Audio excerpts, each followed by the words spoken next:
السلام علیکم دوستو، آج آپ کی خدمت میں عالمی سطح پر مشہور ترکی کی تاریخی آیا صوفیہ بلڈنگ یا حاجیہ صوفیہ بلڈنگ جو کہ استنبول میں واقع ہے، اس کے بارے میں آپ کے ساتھ معلومات شیئر کرنے کا ارادہ ہے۔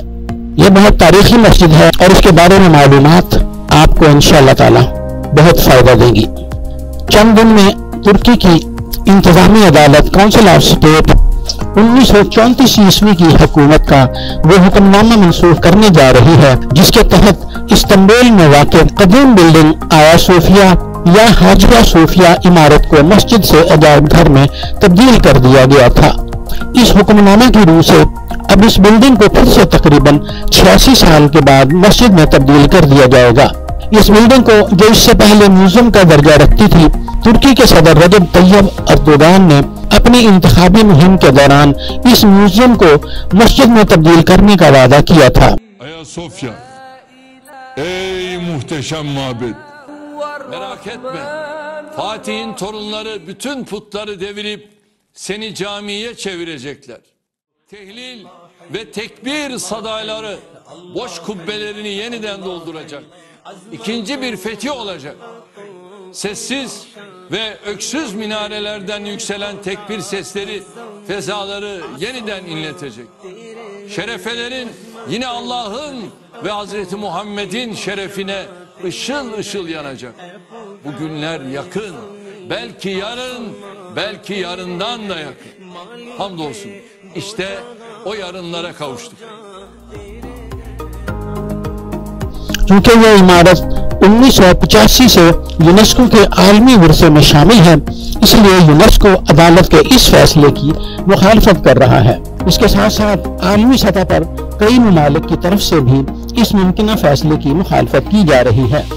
یہ عمارت آیا صوفیہ یا حاجیہ صوفیہ مسیحی، بازنطینی اور مسلم سلطنت عثمانیہ کے لیے یکساں طور پر ہمیشہ سے اہم ہے۔ یہ دنیا کی انتہائی مشہور تاریخی بلڈنگ میں سے ایک ہے اور بنیادی اہمیت کی حامل ہے۔ آیا صوفیہ پوری دنیا کے سیاحوں کے لیے انتہائی کشش رکھتی ہے۔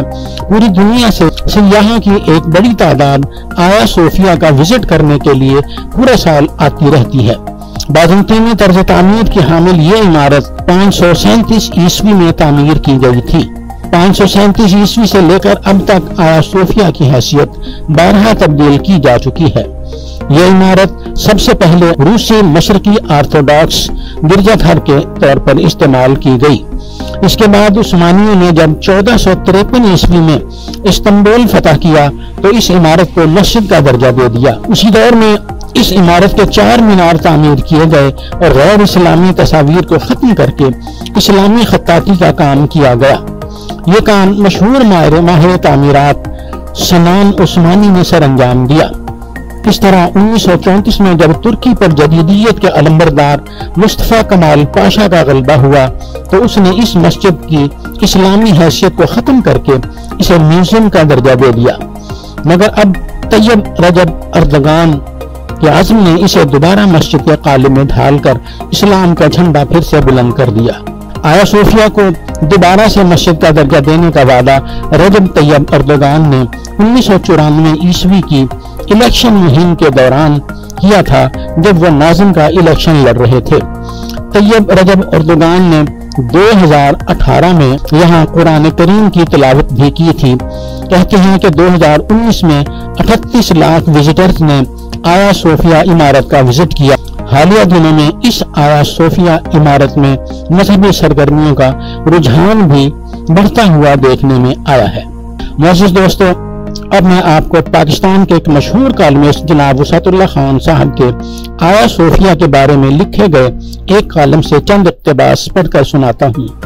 امید ہے کہ اس کالم سے بھی آپ کی معلومات میں گراں قدر اضافہ ہوگا۔ وہ لکھتے ہیں کہ اگلے ہفتے ترکی کی اعلیٰ عدالت استنبول کے آیا صوفیہ میوزیم کو دوبارہ مسجد میں تبدیل کرنے کی سرکاری درخواست پر فیصلہ سنانے والی ہے۔ آیا صوفیہ 1500 برس پرانی عمارت ہے اور 537 عیسوی میں مشرقی سلطنت روم کے شہنشاہ جسٹینین نے دارالحکومت قسطنطنیہ کے شایع نشان بطور گرجا تعمیر کروائی۔ 900 برس بعد عثمانی سلطان محمد دوم نے 1453 عیسوی میں قسطنطنیہ فتح کیا تو دنیا کے سب سے بڑے گرجا گھر کی چھتوں اور گیلری میں کی گئی مذہبی مصوری کو ڈھانپ دیا۔ اس عمارت میں نماز جمعہ کی امامت کی۔ بعد ازاں معروف ترک ماہر تعمیرات سنان نے آیا صوفیہ پر اسلامی رنگ چڑھانے کے لیے عمارت میں میناروں کا اضافہ کر دیا اور اسے باقاعدہ مسجد میں بدل دیا۔ اگلے 500 برس تک یہاں نماز جاری رہی۔ آیا صوفیہ چرچ کے گنبد کا شکوہ اور دبدبہ اتنا متاثر کن تھا کہ جب 1616 میں استنبول میں عظیم الشان نیلی مسجد مکمل ہوئی تو اس کے ڈیزائن پر آیا صوفیہ کا آرکیٹیکچر غالب تھا۔ بعد ازاں عثمانی طرز تعمیر نے اسے اپنی تعمیراتی شناخت کا مستقل حصہ بنا لیا۔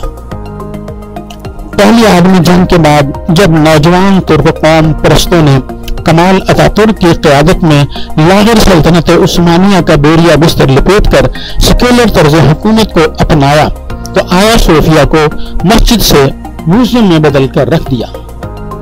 عمارت کے گنبد، دیواروں اور راہداریوں میں مذہبی مصوری کے جو شاہکار پلاسٹر تلے چھپا دیے گئے تھے انہیں بحال کر دیا گیا۔ میوزیم بنانے کا مطلب یہ تھا کہ اب کوئی بھی اس عمارت میں داخل ہو کر فن تعمیر کے اس تاریخی شاہکار کو سراہ سکتا ہے۔ پھر اقوام متحدہ کے ثقافتی ادارے یونیسکو نے آیا صوفیہ کو مشترکہ عالمی میراث میں شامل کر لیا۔ اب رہی موجودہ بحث کہ آیا صوفیہ کو دوبارہ مسجد بنایا جائے یا میوزیم میں ہی رہنے دیا جائے۔ اس بارے میں ترک صدر رجب طیب اردوان نے گزشتہ برس عدالت سے تب رجوع کیا جب ان کی جماعت کو استنبول کے بلدیاتی انتخابات میں 3 اشروں میں پہلی بار شکست ہوئی، مگر اردوان جن کا تعلق بھی استنبول سے ہے اس شہر پر اپنی سیاسی چھاپ کمزور ہوتے نہیں دیکھ پا رہے تھے۔ انہیں بلدیاتی انتخابات میں شکست دینے والے مخالفین کا کہنا ہے کہ طیب اردوان کی جانب سے صوفیہ کو میوزیم سے مسجد میں بحال کرنے کا مدعا مذہبی سے زیادہ سیاسی پوائنٹ سکورنگ ہے، کیونکہ جب اردوان صاحب پورے 1 عشرے تک استنبول کے میئر رہے تب انہیں آیا صوفیہ کو میوزیم سے مسجد میں بدلنے کا خیال نہیں آیا۔ پچھلے 20 برس سے ان کی جماعت ترکی پر بلا وقفہ مسلسل حکمرانی کر رہی ہے۔ اس دوران بھی وہ چاہتے تو یہ کام کر سکتے تھے، مگر اس جانب ان کا دھیان تب ہی گیا جب گزشتہ برس استنبول سیاسی طور پر ان کے ہاتھ سے نکل گیا۔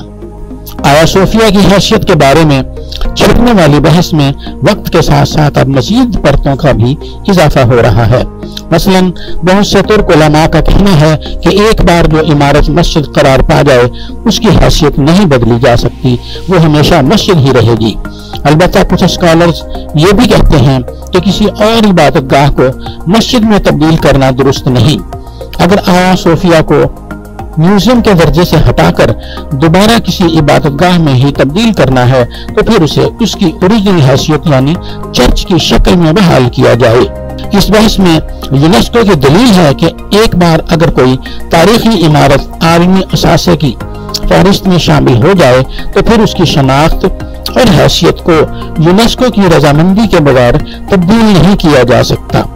آیا صوفیہ مسیحیت کے مشرقی آرتھوڈاکس چرچ کا مرکز تھا۔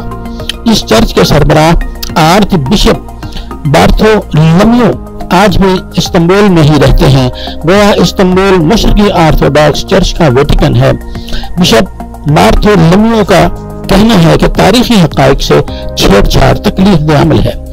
زخموں کو کریدنے کی بجائے ان پر مرہم لگانے کی کوشش جاری رہنی چاہیے تاکہ نسلی اور مذہبی ہم آہنگی کا عمل پسپا ہونے کے بجائے آگے بڑھتا رہے۔ پچھلے 1 عشرے سے ترکی میں ریاستی سطح پر یہ تاثر بھی مستحکم کیا جا رہا ہے کہ اردوان دراصل عثمانی ترکوں کی عظمت رفتہ کی بحالی چاہتے ہیں۔ فروری 2015 میں خانہ جنگی سے نبردآزما شام کے شمالی علاقے میں کچھ ترک فوجی دستے ایک خاص مشن کی تکمیل کے لیے داخل ہوئے۔ مشن یہ تھا کہ سلیمان شاہ کی باقیات کو داعش کی دست برد سے محفوظ رکھنے کے لیے محفوظ مقام پر منتقل کیا جائے۔ سلیمان شاہ نے 1178 تا 1236 کے دور حیات میں اناطولیہ میں ایک چھوٹی سی ریاست قائم کی۔ وہ سلطنت عثمانیہ کے بانی عثمان اول کے دادا تھے۔ اس کامیاب آپریشن پر اردوان کے حامیوں نے خوب تعریف کی۔ اس کے بعد اردوانی ترکی نے عثمانی ترکی کی طرح اپنے وجود کی طاقت ظاہر کرنے کے لیے قطر سعودی مناقشے نے قطر کا کھل کر ساتھ دیا۔ اس دوران سعودیوں اور ترکوں کے درمیان سلطنت عثمانیہ کے پس منظر میں تانہ زنی اور پھبتیوں کا مختصر سا میچ بھی ہوا۔ سعودیوں کو یہ بھی خدشہ ہے کہ ترکی دور عثمانی کی طرح آج بھی سنی مسلم دنیا کی قیادت کے لیے پرجوش ہو رہا ہے، جبکہ سعودی عرب اس منصب کو اپنا حق سمجھتا ہے۔ موجودہ ترک حکومت عثمانی عظمت رفتہ کو پھر سے دھو مانج کر چمکانے کے لیے ثقافتی سطح پر بھی فعال ہے۔ اس کی گواہی تو وزیر اعظم سمیت ہر دوسرا پاکستانی ناظر بھی دے گا جو ان دنوں ارطغرل کو مسلم عظمت رفتہ کا تازہ استعارہ سمجھ کر نہایت عقیدت سے دیکھ رہا ہے۔ ارطغرل نے محمد بن قاسم، صلاح الدین ایوبی اور ٹیپو سلطان کو بھی مسلم نجات دہندہ کے پائیدان سے مقبولیت کی ریٹنگ میں دائیں بائیں کر دیا ہے۔ ارطغرل صرف پاکستان میں ہی نہیں، عرب نوجوانوں میں بھی مقبول ہو رہا ہے۔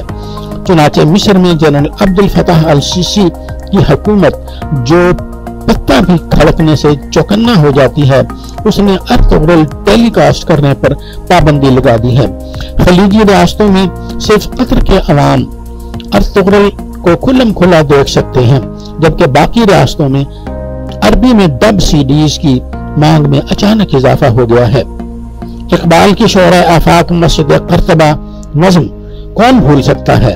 کون سا مسلمان نہیں چاہے گا کہ مسجد قرطبہ 550 برس کے بعد بھی کیتھولک کیتھیڈرل کے بجائے اپنے بنیادی مقصد کے لیے پھر سے بحال ہو جائے، یا کیتھولک پوپ گرجے کی ایک حصے کو نماز کے لیے کھولنے کی اجازت دے دے۔